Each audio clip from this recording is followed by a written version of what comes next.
The prison industrial complex is in violation of human, animal, and environmental rights. Let's discuss why we must advocate for the abolition of prison institutions in the environmental justice movement. The United States has the highest incarceration rates of any other country, with around 2.3 million people imprisoned in jails, prisons, and detention centers. Not only that, but most prison industries are located near toxic, polluting industries such as coal mines, Superfund sites, and waste incinerators. How do we think about prisons?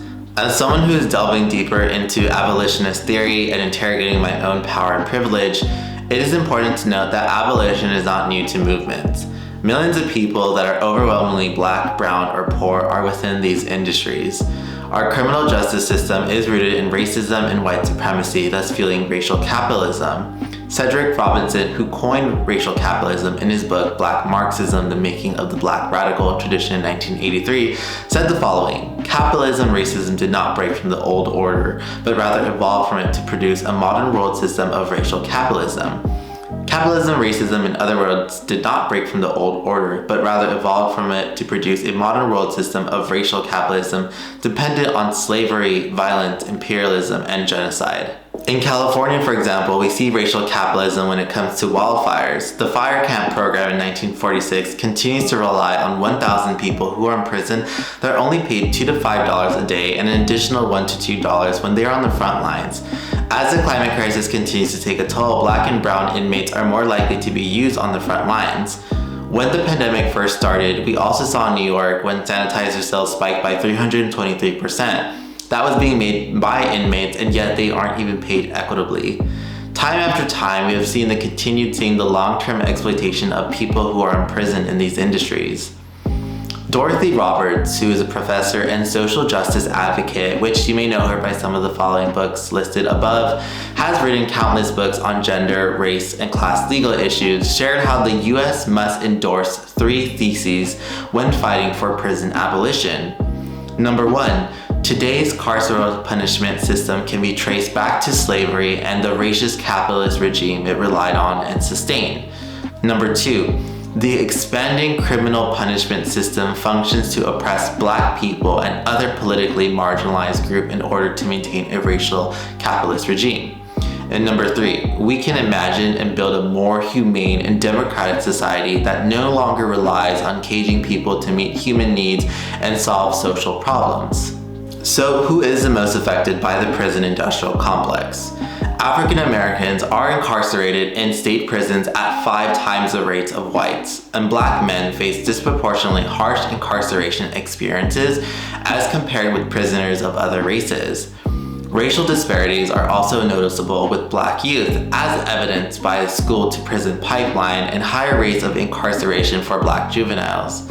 The aggregate cost of total incarceration in the United States, which includes costs borne by the families of those incarcerated, lost wages, and health impacts, is an estimate to be $1 trillion. The destruction of lives and failure to implement rehabilitative effects makes us question, why do these systems exist in our lives? They aren't natural. So, what is abolition? Abolition calls for the ending of an exploitative system, for example slavery, that is upheld by institutions, governments, or states. Abolitionists recognize the clear power imbalance and injustice that permeates in a system that was designed to disproportionately harm black, indigenous, and people of color. Angela Davis, who you all may know for some of her written works and lifetime legacy of activism, is a leader in the fight for US prison reform, once said, "Prisons do not disappear social problems, they disappear human beings. Homelessness, unemployment, drug addiction, mental illness, and illiteracy are only a few of the problems that disappear from public view when human beings are contending with them or relegated to cages." The prison abolition movement is a collective group of people and groups in which they call for deep structural reforms to how we can handle and reimagine crime and justice. If we were to design a system for community care that promotes collectivism, well-being, and planetary safety, then we would not need to rely on the existing systems that further allow injustice to grow. We need investment in affordable housing, healthcare, education, and many more social services that would further alleviate the current issues that are exacerbating in our system. Preventative care is community care, and this is where accountability is grown through grassroots, not prison walls. So, what does environmental justice have to do with our fight with prisons? It's simple. Environmental justice principles advocate for the protection of all beings living in toxic environments. The health and safety of those who are in prison must be centered, especially when countless times they have spoken out about the unsafe environmental conditions they are forced to live in. People who are released from prisons have reported having a decrease in health quality from both a physical and mental health perspective. One story that can be noted by someone who experienced environmental injustice in their sight is Marcos Santos. Marcos Santos was a healthy man when he arrived at the State Correctional Institution, Fayette, a maximum security prison in LaBelle, Pennsylvania. But by the third year of his 5 to 10 year sentence, Santos feared for his life. He developed a host of severe medical problems, skin rashes, partial vision loss, swelling in his throat, and worried that he'd never seen his 13-year-old son again. Santos, who kept detailed notes of his symptoms and underwent numerous emergency medical treatments over the first few years in jail, was eventually transferred to another facility where his condition slightly improved.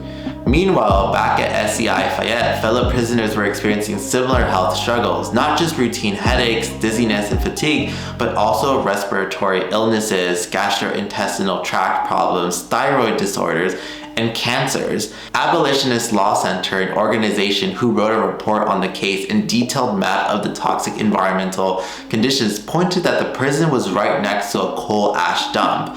Through a year-long investigation in coordination with the Human Rights Coalition, the Law Center, based in Pittsburgh, about an hour from LaBelle, found the alarming rates of illness among SCI Fayette's prisoners to be consistent with exposure to coal ash. The prison's immediate surroundings, according to investigations in the 2014 report, No Escape Exposure to Toxic Coal Waste at State Correctional Institution Fayette, includes about 40 million tons of waste, 2 coal slurry ponds, and millions of cubic yards of coal combustion waste. Findings like these have led groups of town members to challenge the polluters in court for violating state environmental regulation. These cases are not unique throughout the United States, and we continue to see how developments for prisons, jails, and detention centers grow. The United States incarcerates more people and more people per capita than any other country. The country has 7,147 prisons, jails, detention centers, and correctional facilities that incarcerate 2.3 million people. And we must address and acknowledge when we mean community that it isn't just our neighbors, it's people who are systematically being oppressed and imprisoned by toxic institutions. Prison solidarity is essential in environmental justice movements. How do non-human animals come into advocacy for environmental justice? Factory farms and prison industries are built on the continued economic growth and killing of non-human animals.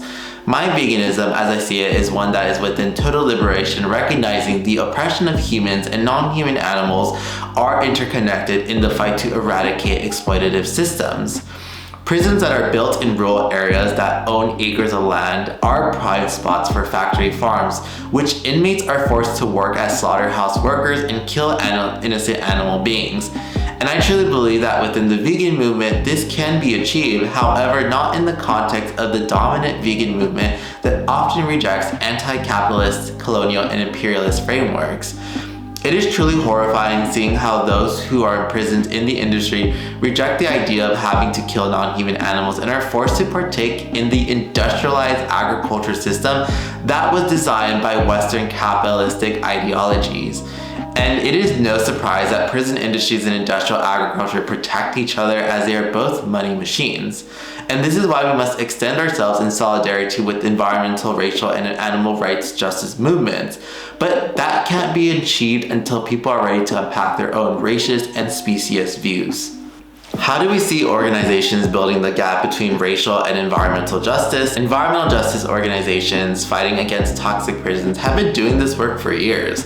One such organization is the Prison Ecology Project. The Prison Ecology Project, PEP, has been created by the Human Rights Defense Center in order to investigate, document, and take actions to address the ways in which Mass incarceration degrades the natural environment and the human health of those inside or nearby prisons and jails.